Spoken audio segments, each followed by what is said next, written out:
Salve a tutti ragazzi, buon sabato e siamo qui nel prepartita ovviamente di rito di Torino-Napoli.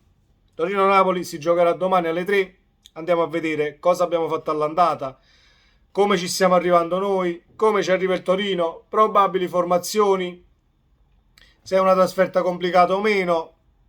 Andiamo ad analizzare alcuni punti per fare questo prepartita, sperando sempre ovviamente che il Napoli faccia questi 3 punti che prima della sosta delle nazionali sarebbero un toccasana per poi cominciare a pensare al Milan e alla doppia sfida, alla tripla sfida che ci aspetta ad aprile contro il Milan.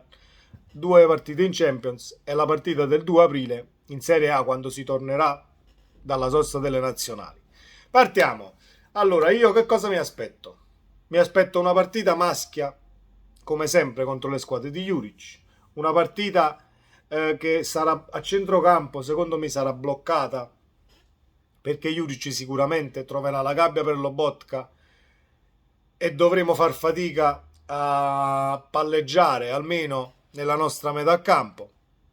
Però, ovviamente, sulla carta siamo superiori, ma devi sempre giocare una partita fuori casa, a Torino, contro una formazione che viene dalle ultime 2 partite, ha vinto due vittorie, il Bologna mi sembra, e l'ultima 2-0. Con chi ha giocato il Torino 2-0? Ditemelo voi nei commenti ragazzi, con chi ha giocato il Torino ha vinto 2-0 l'ultima, non mi ricordo, con l'Empoli mi sembra, sì. Comunque loro vengono da 2 vittorie e il Napoli, se andiamo a vedere i risultati, ha perso 2 partite quest'anno, è inutile andarli a vedere. Veniamo dalla sconfitta con la Lazio e la vittoria con l'Atalanta. Conta ben poco, ma conta di più la condizione del Torino che sta giocando molto meglio del girone di andata. E anche un reparto offensivo che è in fiducia, Sanabria in fiducia. Partita difficilissima, molto più difficile dell'ottavo di Champions vinto con l'Eintracht, perché l'ottavo di Champions stavi 2-0, venivi dal 2-0 dell'andata. C'erano altre motivazioni. Questa è una partita a sé, è complicata non poco. Secondo me lo snodo della partita di domani per quanto riguarda il Napoli a livello mentale è dimenticare il sorteggio di ieri. Perché se entriamo in campo ancora pensando abbiamo preso il Milan, dobbiamo andare a Milano, i sorteggi sono usciti, siamo stati fortunati, questo e quell'altro, non andiamo da nessuna parte e domani prendiamo 3 palloni. Garantito che prendiamo 3 palloni, ma da questo punto di vista ci ha già pensato Spalletti, perché ieri Spalletti subito ha spento tutti gli entusiasmi con una grandissima dichiarazione e ha detto: chi pensa che il sorteggio è andato bene non capisce niente di calcio. Bravo Spalletti, perché così si tiene tutta la squadra sul filo, tutta la squadra focalizzata nel prossimo obiettivo e sempre di partita in partita, così come stiamo facendo quest'anno, perché è l'unico modo per arrivare a dei risultati che poi parlano chiaro, i punti fatti parlano chiaro, i gol fatti. È un metodo vincente. Detto questo, abbiamo 18 punti di margine sulla seconda. Con questo non voglio dire che ti puoi permettere di, o meglio, che ti dovresti permettere di andare a Torino e gli dai 3 punti a loro. Però un passo falso che ci può stare, un pareggio pure ci può stare. Vincere la partita sarebbe l'ennesima, non voglio dire impresa, ma l'ennesima battaglia vinta dalla truppa di Spalletti e dal nostro Napoli. Perdi la partita, vai a 15 punti. Per me lo snodo è arrivare ai quarti di finale di Champions avendo un margine in Serie A che non sia sotto i 12 punti dalla seconda, perché così mentalmente sei tranquillo e ti puoi giocare la Champions con una visione sicuramente più rosea di altre squadre, perché se prendiamo per esempio chi è passato agli ottavi, non italiane, vedi un Chelsea che comunque sta arrancando in Premier, un Manchester City che arriverà ai quarti di finale sicuramente organico, c'hai Haaland, Guardiola, un grande calcio, però loro si stanno giocando il primo posto con l'Arsenal, non è che sono primi da soli con tanti punti, mentalmente è diverso. Detto questo, allora sarebbe un'ottima partita Napoli-Torino per fare questi 3 punti e fermarci un attimo, sosta per le nazionali, rimane tutto invariato e ci giochiamo poi il grandissimo match con il Milan.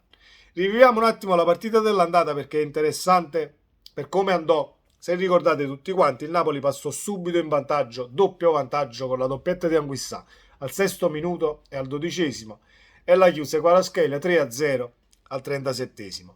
Poi accadde tutto nel primo tempo, al 44° segnò Sanabria 3-1,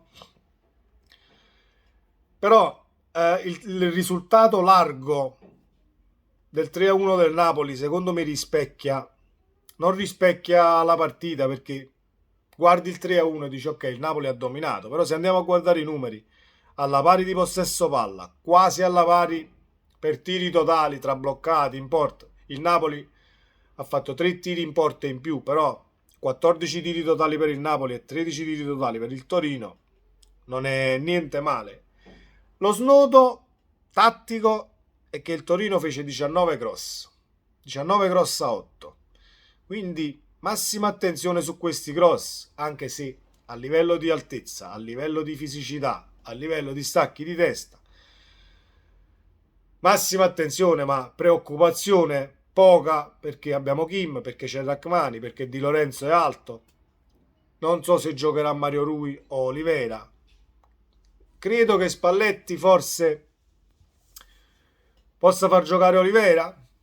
Non lo so, di formazioni non ne ho lette, non ne sono uscite ancora snodi di formazione e quant'altro, però credo che sia il solito Napoli. Spalletti non farà nessun turnover massiccio, né tantomeno cambierà 3 elementi, quindi difesa standard, forse forse Olivera per Mario Rui, forse Politano Lozano, i soliti ballottaggi che ci sono stati dall'inizio dell'anno fino ad oggi.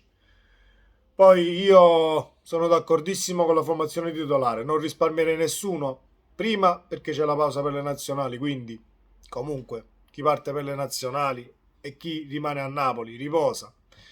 Secondo, perché squadra che vince non si cambia. La panchina lunga è sicuramente un in più, però da qui a cambiare 4-5 calciatori per una sfida ostica, perché Torino-Napoli è una sfida ostica, è sicuramente sulla carta una partita difficile. Non mi priverei della squadra titolare, né tantomeno di Lozano. Io preferirei Lozano a Politano, perché Politano ha giocato in Champions. Lozano lo fai giocare col Torino. E la stessa cosa farei con la fascia sinistra, anche se tenere fuori Mario Rui